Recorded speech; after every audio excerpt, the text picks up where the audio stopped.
പരിപാടി തുടങ്ങിയാൽ അതെങ്ങനെ പൊളിക്കാമെന്നുള്ളതിനെ കുറിച്ചാണ് ആദ്യം ചർച്ച തുടങ്ങുന്നത്. ഈ മിക്കവാറും ചർച്ചകൾ അവസാനിക്കുന്ന എന്താണ്? അപ്പോൾ അങ്ങനെയാണെങ്കിൽ ഈ പരിപാടി നടത്തണ്ട, അപ്പോൾ അങ്ങനെയാണെങ്കിൽ അത് ചെയ്യണ്ട, അപ്പോൾ അങ്ങനെയാണെങ്കിൽ അങ്ങനെ വേണ്ട എന്നാ ചിന്തിക്കുന്നത്.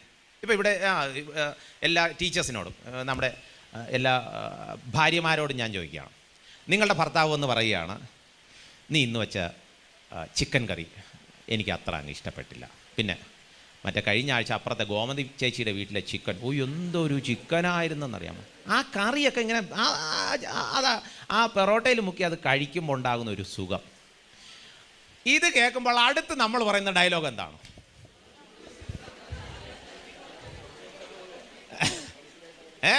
എന്നാ പിന്നെ പുള്ളിയാണെങ്കിൽ ഗ്രീൻ സിഗ്നൽ കിട്ടാൻ കാത്തിരിക്കുകയാണ്. അപ്പോൾ അതിന് പകരം നേരെ തിരിച്ച് ചിന്തിക്കണം, അങ്ങനെയാണെങ്കിൽ എൻ്റെ ഭർത്താവിൻ്റെ ഹൃദയം ഞാൻ കവരുന്ന രീതിയിൽ ചിക്കൻ കറി വച്ചിട്ടേ കാര്യമുള്ളൂ.